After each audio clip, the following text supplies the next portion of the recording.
to the next episode of Discipline, Desire, Dedication. My name is Dakota Lang, along co-host Garrett Cotton. Today we have our market owner with Performance Windows down in our Atlanta office.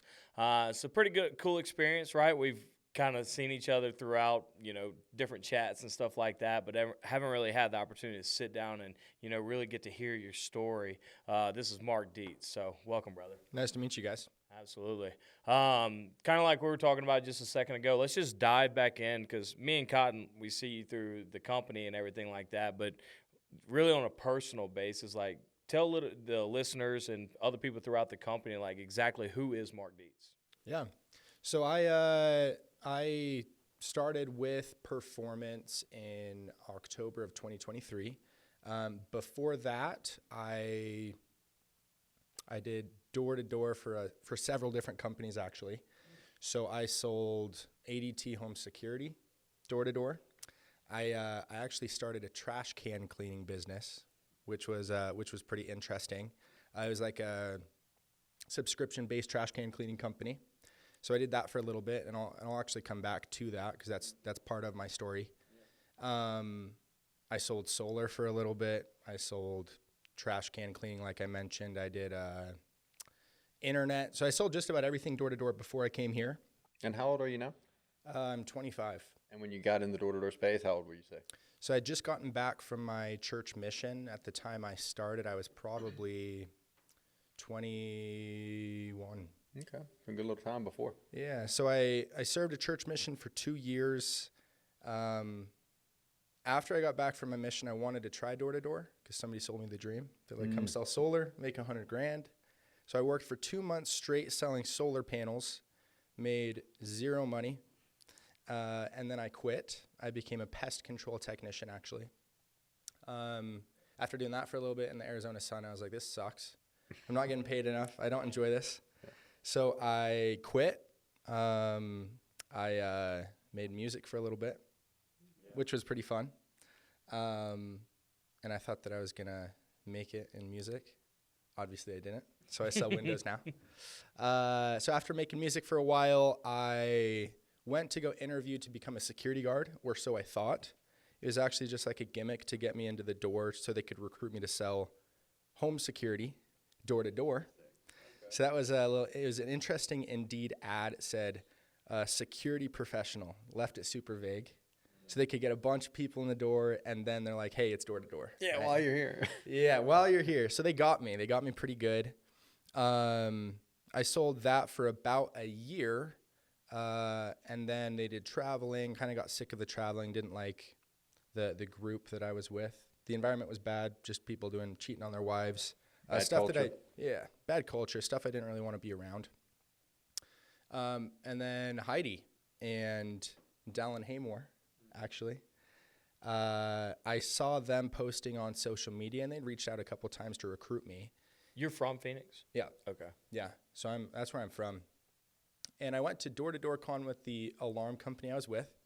Door-to-Door Con has a pretty strict, no recruiting policy. You're not supposed to try to recruit other companies when you're at Door-to-Door Con. Well, on the way into Door-to-Door Con, I saw Heidi, and I was like, I recognize you. She's like, yo, I'm working for this company. I'm making crazy good money. The culture is great. You should you should come out and give this a shot. What I didn't know is at the time that she was here at Door-to-Door Con, she hadn't even made a sale yet. Really? So she was trying to recruit me to join the company, selling me the dream she had complete belief in the system before she'd even made a sale herself. That was really cool. After Door-to-Door Con, it was a quick interaction. But after Door-to-Door Con, I went back. I was kind of thinking about my life choices. So I called Heidi, and I was like, yo, we should work for a year, and whoever makes more money at the end of the year, we'll just go to that company, right? She smoked me. I made $80,000 my first year selling alarms, and she made something stupid like $250,000 her first year selling Windows. Yeah. But I didn't join yet. I think I was too prideful. I was like, I'm going to make this alarm thing work. I think because I made that challenge, I was like, shoot, dang, she whooped me. Now I got to show her that alarms isn't all that bad. Yeah. So tried alarms a little bit longer, got sick of it. Dallin was posting, and I think Dallin's an incredible recruiter as well, just because he's a goofy feller. Yep. Super goofy dude. And he got me a little bit competitive. Like, hey, if Dallin can do it and he's that goofy, I think I could probably do it myself. Yep. But I also was a little bit hesitant because I thought the Big Check Fridays that you guys were posting, I thought it was exaggerated. You know, I didn't think it was actual income coming in. I was like, well, there's got to be something coming out of that check, which wasn't the case. But yeah, they said, hey, come on in. They sent me their pay stubs. I was like, all right, well, I can't lie about that. That actually did hit your bank account. So I came in, got the script on a Saturday, memorized the script Saturday, Sunday, passed it off on Monday. First week working at Performance, I made $8,700, which was the biggest month that I had ever had selling alarms. Yeah, and I made that in a week. I think it was 4 sales or something like that. Immediately, I recruited 3 people to come out and work for me. When you went into the office in Phoenix for the first time? What was your first reaction coming from? You know, you were in a different office because were y'all, when you were selling the alarms, did y'all have like a office meeting that y'all went to every morning? So, yeah. So it was structured similar. We'd have a morning meeting every day, but the trainings, you know, you go to one leader and the training's one thing. You go to a different coach, the training's a different thing. So there was no like actual structure to it. It seemed structured from the outside looking in, but once you get there, it's like there was no actual, there was no foundation that they had. So walking into the Performance office in Phoenix, the office was just bare bones. It was a couple chairs and a whiteboard. Jake was market owner at the time, right? Yeah. Yeah, so Jake was market owner, and I'd heard things about him, like he's the greatest window salesman to ever live, right? From him? Did you hear that? Yeah, afterwards. Greatest salesman to ever live, got 2 golden doors, which was impressive to me because I knew how hard it was to get a golden door in alarms. So I was like, well, if this dude has that many golden doors, there's something to this. And I asked Jake, hey, could I dive into this part-time? He said, nah, I wouldn't really want you if you did. And just his abundance mentality of like, I don't need this guy. Yeah, but it's like, hey, you can work here, you cannot, but if you do, there's really dumb money to be made. I think that really pushed me to memorize the script. I went home, I was saying it to my family, I was saying it in the mirror. They probably thought I had schizophrenia or something because I was talking to myself all the time. But I was really hungry to make it work. Yeah. Kind of go through that process. So you got in as a knocker, immediately just applied systems and saw success on your first week. You know, I've got a completely different story where I came in and there's guys who have talked about how much money they made, but I didn't see any of it, you know, and we were at that time where we had just absorbed a whole nother company of new closers. So I didn't realize it, but we were kind of getting that bad culture out at that time. So, but my experience, it wasn't immediate success. Kind of go through how long it took you to lock in, get a qualifier month, and if you experienced any failures during that. Yeah. So my first week, all I knew was the script, the whole script, nothing but the script. That's when I made $8,700. My second week, when I'm recruiting people, I actually ask, if I made that my first week, what do you think I made my second week? They're 0. like 10,000, 15,000, nada. Yep. I made absolutely nothing.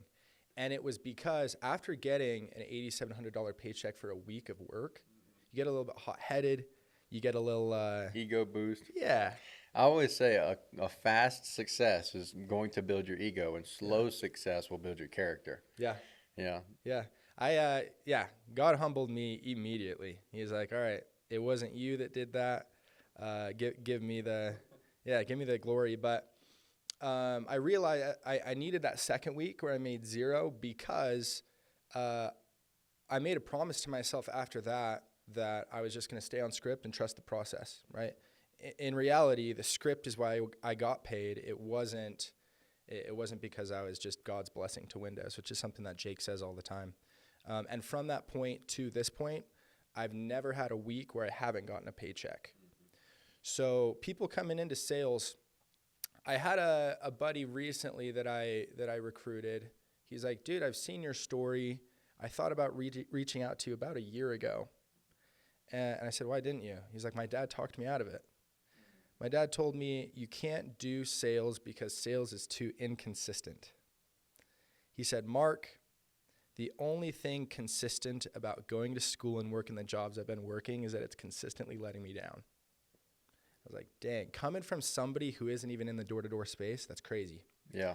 I mean, it's true. Sales is only as consistent as a salesman is. That's true. So as long as I've trusted the system, I've never had a week where I haven't. That's a good perspective. I don't ever tell people that, it's a direct correlation for the people who have success. I talk about Christian Damesworth all the time. He came in, and before he even started our company, he was beating me to the office to do breath works and stuff before the meetings. And I'm like, that dude every day, he doesn't miss. And come to find out, he had been doing like 300 days of consistent cold showers every day. Cold plunges and stuff. Yeah. And then I started to put two and two together. I'm like, this dude he's consistent. He does everything over and over until it's just the norm. Yeah. But that's what's helped him to also break records in our industry. He comes in, and you put somebody like that where there's systems and structure like our company, and you can really change the outcome of your life for sure. Definitely. Well, my question is, so your first week you make $8,700, your second week you make nothing. Yeah. And you relayed that back to is like you just had to take a step back and just trust the process, trust the systems that are in place. I feel like a lot of times whenever new people come into the company, right, they have that immediate success, and then they just look back on it as it's luck, right? Mm-hmm. And they don't, I think it comes back to they didn't fully commit to the system, like what you were saying with Heidi. Never even got a sale, but guess what? Even at that point, before she even got paid, she already had so much vision and so much belief in the system. Look where she's at now. You know what I mean? So I think that knockers especially, or even a good recruiter, right? A good recruiter, if you're able to build that vision before they even walk into the door, where when they walk in, they're already committed 100% to what we have and the systems that are in place. Yeah. And you just trust that, then the success will come. Like Cotton's story, right? 18 appointments run before his first close, That's crazy. 18 ran. Yeah. I got 18, good set, no go. Yeah. But at the same time, like the guy that recruited him is telling him he's making this money, so he's like, okay, well, if he can do it, I can do it. You know what I mean? So I think that's one of the biggest things with new people that come into the company is we always say if you come and you just try out the job, well, that's exactly what you're going to do. You're just going to try out the job. Mm-hmm. But if you come here to do the damn thing, then you're going to look up and you're going to be, a market owner, a top closer in the company or even the industry. Yeah. And, going into like closer, now as a closer, or as a market owner now, but kind of go through your closing days of like some of your highs and lows as being a closer. Maybe even with recruiting of where you saw struggle with bringing new people in. Definitely. Really quick, I do want to go back to something that he mentioned, and I said that I'd come back to it as well, is the trash can cleaning company. Mm-hmm. When I first started working here, I had already bought all the equipment for my cute little trash can cleaning company. And on that, so I've only seen it's like a truck picks up the trash can, sprays it all out, like puts it. Is that what you had? Well, that's what people that had money would get to start the company. Right. My brother-in-law is a welder, so he welded this ghetto little thing on the back of my truck to where I could lift it up, strap it in, and I'd spray it down with a power sprayer, right? But I had enough customers to where I was cash flow positive on my company finally, and that's right when I started working at Performance. So I had this little pride thing of like, I just got I wasn't making money, barely, but it wasn't worth the time. And so my day off every week, I would go run my route. Okay, I'd go knock some more doors, get a couple more clients, and then I'd run my route. That's how you kind of got your referrals for the trash company? Yeah, I knocked doors. Okay. Yeah, that's all I knew how to do. And I didn't have money for ads, to be honest. So after doing that for a little bit, I realized that day that I was spending running the route was making me next to nothing. And if I just invested that time into actually studying sales, or if I invested that time into working, another day on the doors, it was a way better return on investment. Yeah. So, but then going back to your question about recruiting, it was really easy to recruit when I had been recruited by such a good recruiter who sold me the vision, who showed me how to recruit, but also that there was a lot of money to be made. And the excitement that I had, especially after my first week, I mean, that was like, I thought initially that I was going to wait to recruit till I was a closer. Mm-hmm. I hear that a lot where people are like, Yeah. well, I'm going to figure it out first and then I'm going to recruit. Yeah. Yeah. Cause you're like, I'm going to, and you brought up like testing the waters. I was like, yeah, maybe I'll figure it out first and then I'll recruit so that my recruits aren't closing or aren't getting revenue for the other closers. Kind of selfish. It is, yeah. Yeah. A little bit selfish. But after my first week, I was just way too excited to wait. I didn't want to wait because I didn't want my friends to go any longer without having the opportunity that I'd been given. Yep. And I think that is super powerful, right? Because and that also shows like your belief in the system after you have that success, right? Because if you look at people, and it's also like an accountability thing as well. You know what I mean? So knockers that come in and you know, you can be a little selfish and you're like, oh, man, well, I don't want to just fill up these other closers' board. Like, let me become closer. But at the same time, like, the best competition is the friendly competition. Yep. You know what I mean? You get one of your boys in there, you know what I mean? And then guess what? Y'all going back and forth on who's going to be the first closer, who's going to be the first market owner, you know what I mean? And Cotton said this yesterday, and I loved it, right? If you want to go fast, go by yourself. If you want to go further, go together. You know, so bringing people like your friends, like, you know, they always say like, it's fun being wealthy, but if you're there by yourself, that kind of sucks. You know what I mean? But if you and all your friends are wealthy, then that's even better. So I think that's one of the biggest things with new people that come in is if you buy into it and you start recruiting and changing lives instantly, that's where you're going to see the most growth. Here's what's crazy is from my first week of recruiting, I recruited 3 people. One of them quit pretty fast. I think he came from the internet industry where he'd walk out in flip-flops, shorts, and a tank top on and say, hey, you want to save money on your energy bill or on your internet bill? So he just couldn't handle the structure. It was too much for him. But then I also recruited somebody named Maddie. And then I recruited shortly thereafter Chris Anderson. Mm-hmm. Okay. And that was all while I was a knocker. Chris Anderson is now the market owner of Phoenix, obviously. But because I recruited them early on, it pushed me to realize that if I didn't become a closer ASAP, they were going to set and somebody was taking that revenue. Whether it was me or one of the other closers in the office, somebody was getting the revenue from the appointments they were setting. So I became a closer as fast as I could. And with Maddie and Chris, my first 2 months that I was closing deals, I had 50 grand months commission. I closed like 500K my first 2 months closing because I just had so much appointment flow. And it was because they were competing with me as a knocker. But now they were competing with each other to become a closer because they saw how much money I was all of a sudden making and as a closer. Filling your board up because you were coming from being that strong knocker. Yeah. You know, that's a really similar situation what we had. You know, when I came through, I had one recruit, Dylan, that was in our office, and then Dakota was actually my third person to get up here because I flew a guy up from Louisiana, and he left in the night. Yeah. You know, it was like just – where's he at, you know? Yeah. But that's kind of how it happened is we're all 3 knockers at the same time. You know, I got my first qualifier month, and then I saw that their appointments were starting to get set towards other closers. And I was like, I actually remember a day that Dakota was knocking, and I'm in the car trying to learn the script. And I'm like, I'm going to learn this bitch because I'm not going to set another appointment myself on another closer's board. Like, I got it in my hands. And then when the guy sat in my car and was like, yeah, I might just go home. You're not knocking and stuff like that. Like, he literally told me that. I was like, oh, Dakota. I was like, none of my recruits are sitting on their boards no more. And I think like the next day I was live, you know, but it's a motivator and you get to grow with each other and then they get to see you in the prime of your knocking, you know, and I kind of relate that to now as a regional. Like it's harder to recruit as the higher up you get in a company. I'm sure you figured that out as a market owner as now.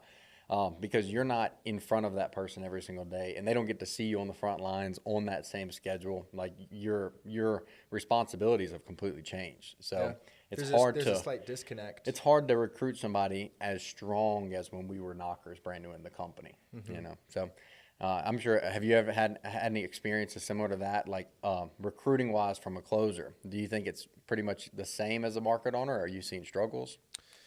Yeah, as a closer, I was still a decently strong recruiter, but my best recruiting days were when I was a knocker, for sure. As a closer, I think what happens the further you move up in the company is one of two things happens to the person that you're trying to recruit. One, they see the vision and they're like, I want to get to where he's at. Or two, sometimes I think knockers come in and feel like they got here too late.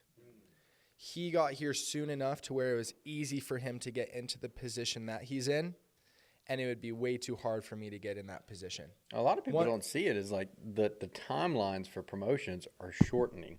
Yeah. The bigger the company gets, you know, but it's perspective, and that's what we got to sell them. Yeah, one of them, and one of them's a victim mentality, right? Like, oh, he made it because he got lucky, he got in at good timing. And the other is like, okay, he has something that I want.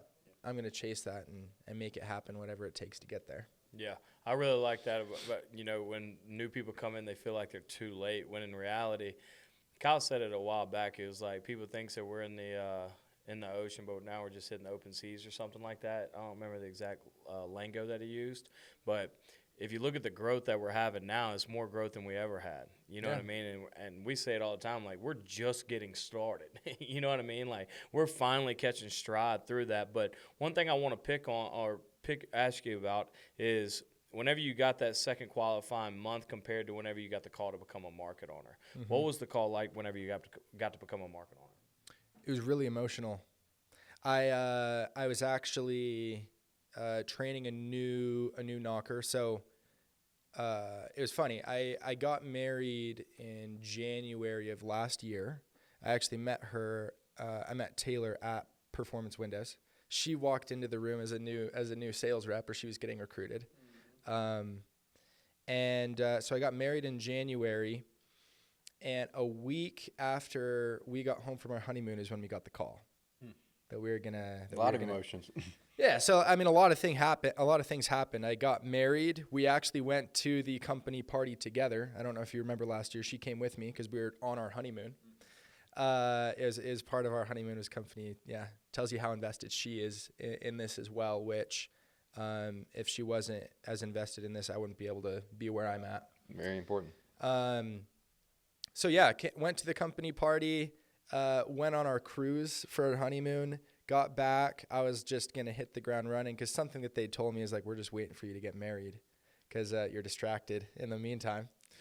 But yeah, I was out training this new rep. I get a call and it says something D. I think it was Kyle's dad's name was on the caller ID because I didn't have his number saved. Yeah. And I immediately knew what it was. I was like, I got to take this call. So I leave him on the door. I ride my Segway down the street a little bit. Kyle says, hey, you've been killing it. I said, thanks, Kyle. I appreciate that. He's like, have you been thinking about what markets you might want to open? And I said, well, I've been thinking about this market. I think Albuquerque would be an incredible market. Revenue-wise, I don't want to have to live in Albuquerque, though. We've talked about Nashville, but Nashville had just gotten swooped up by Guppy. Yeah. Still pissed at him for that one. Yep. Just kidding. I love Atlanta. But he said, Mark, we want to open up, or he essentially asked me where I wanted to go. And then I said, Kyle, I have no idea. This is your opportunity to sell me. He's like, we want to open up Atlanta. And the word that he used to describe why was it's a massive market, but he called me a disciplinarian, which took me a little bit to kind of figure out. And I guess it's true. It's who I was as a missionary, and I am pretty spot on with following the rules and the structure because it works. But he said Atlanta, and I said, we'll take it. He said, we want to open up Atlanta. I didn't even give him an opportunity to offer it to me. I just said, I'll take it. And I hadn't talked to Taylor about it yet, but she had been prepared for it. So I hung up the call. I went back to my car. And I was just so filled with emotion because I had really put everything into it. And I'd sacrificed so much to get to that point. And that was the next step that I had been working towards forever, since I'd been with Performance Windows. And I just remember I stepped off my Segway. It was like time slowed down for a little bit, and I was like, dang, that just happened, because I'd seen the success that Jake had as a market owner, and I knew that things were going to be different. Lives were about to change. So it was a really, I cried. Oh, yeah. Whether I should admit that or not. Oh, I definitely cried. I called Taylor. I said, Atlanta, what do you think about Atlanta? She said, I don't know. I said, well, that's where we're going. Yeah. She started bawling on the phone. I started bawling, and I loved it. I think that's really important too. Atlanta. It comes back to like having a strong spouse or a strong partner or whoever it's going to be. Yeah. They have to understand the sacrifices that we have to make in order to change our lives, you know? And I've been super blessed with my wife. She's same exact way. I say, here we go. This is where we're going. People are coming to the house. She's like, okay. And that's what makes it easy for us, is because it allows us to make the big sacrifices, you know? So, but that's really impressive. I mean, now market owner, you've only been market owner for how long now? Opened up in March. Coming up on a year. Yeah. So I'm sure a lot has been learned during the last year. Yeah, I think that one point that I really want to drive home is, like you were talking about, is Taylor's, you know, she has the same vision that you do. You know what I mean? And it kind of, like Journey, she came and knocked for 3 days, my fiance. You know what I mean? So she knows what it's like to go walking through those streets, right? By herself. Cotton was literally training her, because I was trying to qualify, and just left her by herself. Yeah. And so she understands like what type of emotion goes through that.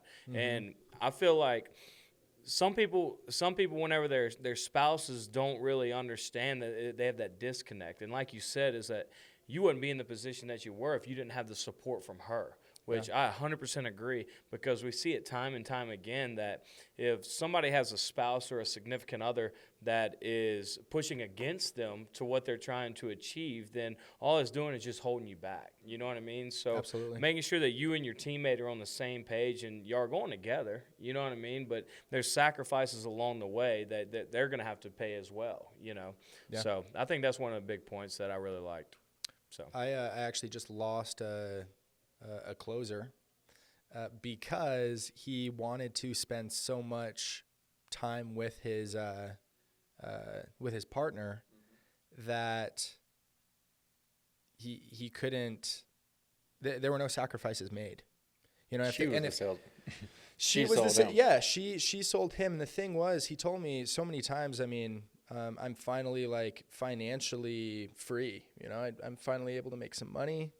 I don't have to worry about where the next mortgage payment is coming from. He was in a situation where he could finally do the things that he wants, and he just left it because a few more minutes every day or every week was going to be the difference. And I told him, I love spending time with my wife, but at the same time, he told me he'd rather live. Something that was crazy to me was he would rather live in the moment than see like the long-term vision, right? So he'd rather live in the present and have more time in the present than be able to have that freedom later on. It can definitely be distracting. My whole life I've always heard tomorrow's not promised, you know, that kind of stuff. Yeah. So, I mean, but it comes back to you have to change your perspective if you want to change your life, you know. Yep. So, but even on like the spouse topic, you know, spouses they see this as a job, you know, and if they don't see it as this is an opportunity to be a business owner and a career. Yeah. Longevity, freedom is what They really are a business partner. Yeah. in it. Yeah. Comes back to selling them on the expectations of what we have to do. Mm-hmm. Well, that's just like, you know, you hear it all the time. Like the way that we came up is we had people living in our house. You know what I mean? Guess what? Well, Journey, her job was to make sure that, like, when we came home, because there was times 3-4 people living in my house, you know, when they came home, like, dinner's cooked, you know what I mean? Like, where they can eat, go shower, and guess what? We're breaking down zeros, right? Mm-hmm. But if you have somebody that you get home and now you got to cook and you trying to house these people and trying to take care of them, it just makes more of a workload on you and makes your job way harder. So, Definitely. To wrap this up, though, is there anything that, like, you know, I really love the point of, like, your first week got 8,700, next week to 0. What would you tell somebody that's in their first month at Performance Windows that maybe had some immediate success and just isn't the dominant, it's not falling how they're expecting it? What would you tell them? Yeah. It wasn't luck. It's never luck. The reason you did well when you first started was because you were excited. And I don't train on excitement in my office. I break down excitement and what it is, and it's good paraverbals, it's good nonverbals. And I also don't want to give the advice to just keep going, because it's more than that. Yep. If you just keep going, you're probably just going with the same mindset that you have, which is why you're slumping right now. Something's got to change, and the only person that can fix what's going on is you. Mm-hmm. So figure out what's going on, and then fix it. Take action. Yeah. Take action. There's no growth in the comfort zone. There's no comfort in the growth zone, and something's got to give. Yep, love it. Yep. Well, heck yeah, dude. We appreciate you coming on. Absolutely. Thanks for having me. Yeah, for sure. You got a good story, and obviously one of the top markets in the performance windows over there in Atlanta. So if any of the listeners are interested in moving to Atlanta, make sure to hit up Mark Dietze. He's on Instagram. Yes, sir. Yeah, if you have any questions for him as well, reach out to us. And we appreciate all of you watching. If you're on YouTube, make sure you subscribe. Subscribe to the channel. Also, there is a little ring up there. If you click that as well, it'll notify you every time that we drop a video. So we appreciate all the support, and we'll catch you next time.